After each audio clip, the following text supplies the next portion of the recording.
আসসালামু আলাইকুম এভরিওয়ান, কেমন আছো তোমরা সবাই? আশা করছি সবাই খুব ভালো আছো, আমিও খুব ভালো আছি। আবারও চলে এসেছি নতুন একটা ভিডিও নিয়ে। তো ভিডিওটা স্কিপ না করে পুরোটা দেখতে থাকো। দেখো, আমি আবার রেডি হয়ে গিয়েছি। আজকে যাচ্ছি আমি আর রিম্পা মিলে একটা অডিশন দিতে বারাসাত গভর্নমেন্ট কলেজে। ওই লাখ টাকার লক্ষ্মী লাভ একটা শো হয় না সান বাংলাতে, ওটারই অডিশন হচ্ছিল এই বারাসাত গভর্নমেন্ট কলেজে। রিম্পার মেজোমাসির কাছ থেকে আমরা এই খবরটা পাই। মেজোমাসি ওই 8:30টার দিকে ওখানে গিয়ে লাইন দিয়েছিল, আর আমরা গিয়েছিলাম 12টা থেকে 1টার মধ্যে। দেখো, ওই যে মেজোমাসি ওখানে নাহিদকে কোলে নিয়ে দাঁড়িয়ে আছে। এত ভ্যাপসা গরম, সবাই গরমের মধ্যে কিভাবে বসে আছে, কিন্তু অডিশন দিতেই হবে। প্রচুর লম্বা লাইন ছিল। আর এদিকে দেখো, মাসি সানায়াকে নিয়ে হোর্ডিংয়ের সাথে কিছু ফটো তুলছে। অ্যাকচুয়ালি আমার অডিশন দেওয়ার তেমন কোনো ইচ্ছা ছিল না, কারণ আমি এই শোটা তেমন দেখি না, শোয়ের সম্বন্ধে তেমন কিছু জানিও না। কিন্তু রিম্পা বলল যে অডিশন দেবে, তাই গেলাম ওর সাথে। একটু ঘোরা হয়ে গেল আর ভিডিওও করা হয়ে গেল। দেখো, আমরা চলে এসেছি এখানে। আর এখানে দেখতে পাচ্ছ কতটা বড় লম্বা লাইন। এত লম্বা লাইন ছিল, সে কোথায় ভোর 5টা 4টের সময় থেকে এসে সবাই লাইন দিয়েছিল। কিন্তু আমরা গিয়েছি কোথায় 12টা থেকে 1টার ভিতরে। দেখো, সেই 10টা থেকে 4টে অবধি হবে এখানে লেখা আছে, কিন্তু নাকি হয়েছিল রাত 8টা 9টা অবধি। কারণ এতজনের ভিড়, সবাইকে অডিশন নিতে একটু টাইম লেগেছিল। সান বাংলার আর একটা রিয়েলিটি শো, ওই যে বাচ্চাদের একটা ডান্সের একটা শো হয় না, ওই শোটারও এখানে অডিশন চলছিল। এখানে অনেক বাচ্চারাও ডান্স করছিল, কিন্তু বাচ্চাদের দিকে লাইনটা একটু কম ছিল। কিন্তু এই লাখ টাকার লক্ষ্মী লাভে এখানে লাইন প্রচুর ছিল। এদিকে সানা আর নাহিদ এত জ্বালাতন করছিল গরমের ভিতরে, রিম্পা গিয়ে একটা আইসক্রিম কিনে আনলো। আর সেটা নিয়েই দুই ভাই বোন মিলে ঝগড়া। কারণ এ একবার হাতে নেবে, ও একবার হাতে নেবে। আমার সানায়া তো হাতে নিয়ে ছাড়া খাবে না। ওকে নাহিদ গালে দিচ্ছে, ও সেটা পছন্দ নয়। ওকে আবার একটা আইসক্রিম কিনে আনতে হলো, কিন্তু সেই আইসক্রিমটা ও খেতে পারলো না, হাত থেকে ফেলে দিল। আমার সানায়া যত বড় হচ্ছে তত ওর দুষ্টুমি বেড়েই চলেছে। ছোটোবেলায় কোথাও গেলে ও একদমই জ্বালাতন করতো না, জানো তো। আর যত দিন যাচ্ছে বাইরে গেলে খুবই জ্বালাতন করে। আমার একদম ভালো লাগে না। ওর পাপা থাকলে আমি অতটা বুঝতে পারি না, কিন্তু আজকে যেহেতু আমি আর রিম্পা গিয়েছি, নাহিদও বাচ্চা আবার এদিকে সানায়াও, দুজন একদম হিমশিম খেয়ে গেছি ওদেরকে সামলাতে। আর গরমের মধ্যে বুঝতেই তো পারছো কতটা কষ্ট। দেখো, সানায়া কেমন কান্নাকাটি করছে, জোরে জোরে কাঁদছে ওখানে।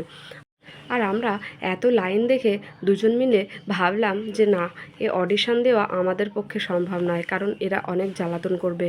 এই গরমের মধ্যে অতক্ষণ থাকাটাও সম্ভব নয় বাচ্চাগুলোকে নিয়ে। কি করব, তাই ওখান থেকে আমরা দুজন মিলে বেরিয়ে পড়লাম। কিন্তু মাসি অডিশন দিয়েই বাড়ি ফিরেছিল। তারপর এত গরমের মধ্যে বাইরে না ঘুরে আমরা ভাবলাম ওই শ্রীনিকেতনে ঢুকে যাই। পাশেই ছিল শ্রীনিকেতন, ওর মধ্যে ঢুকে গেলাম এসির হাওয়া খেতে। আর ভাবলাম কি একটু কেনা যায়, তাই এদের একটু টি শার্ট দেখছিলাম, আর ওই ছোট ছোট টপ বা এইগুলো জাতীয় জিনিস দেখছিলাম। আর এখানে এসে নাহিদ তো ওরকম জ্বালাতন করছে, খিদে পেয়েছে খিদে পেয়েছে করে। আবার নাহিদকে নিয়ে ও আবার একটু খাইয়েও নিল রিম্পা। আর এদিকে দেখো, আমার সানায়াকে ধরে রিম্পা বসে আছে, কারণ সানায়া আমার কোল থেকে একদম নামছিল না। আমি সানায়ার জন্যে একটা সুতের ফ্রক দেখছিলাম, আর সেটা আমাকেও দেখতে দিচ্ছিল না। যাই হোক, রিম্পা এদিকে ওকে নিয়ে বসে আছে, আর আমি একটু নিশ্চিন্তে ঘুরে ফিরে সব কিছু একটু দেখছিলাম, কেমন কালেকশন কি আছে না আছে। এদিকে দেখো, আমার সানায়া চারিদিকে ঘুরতে ঘুরতে নিজের সেকশনটা ঠিকই খুঁজে পেয়েছে। ও বুঝতে পেরেছে যে এই জামাগুলোই বোধহয় ওর হবে, তাই ও ট্যাগগুলো নিয়ে টানাটানি করছিল।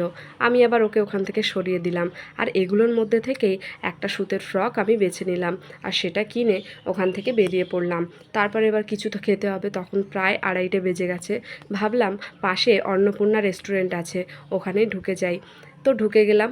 এখানে বসে আগে আমরা সানায়া আর নাইদের জন্য বাড়ি থেকে যে সুজি করে এনেছিলাম, সেটা ওদেরকে বসে খাইয়ে দিলাম। আমরা কোথাও গেলে মানে সেই জায়গাটায় আমরা পুরো নিজের আধিপত্য বিস্তার করে বসে পড়ি।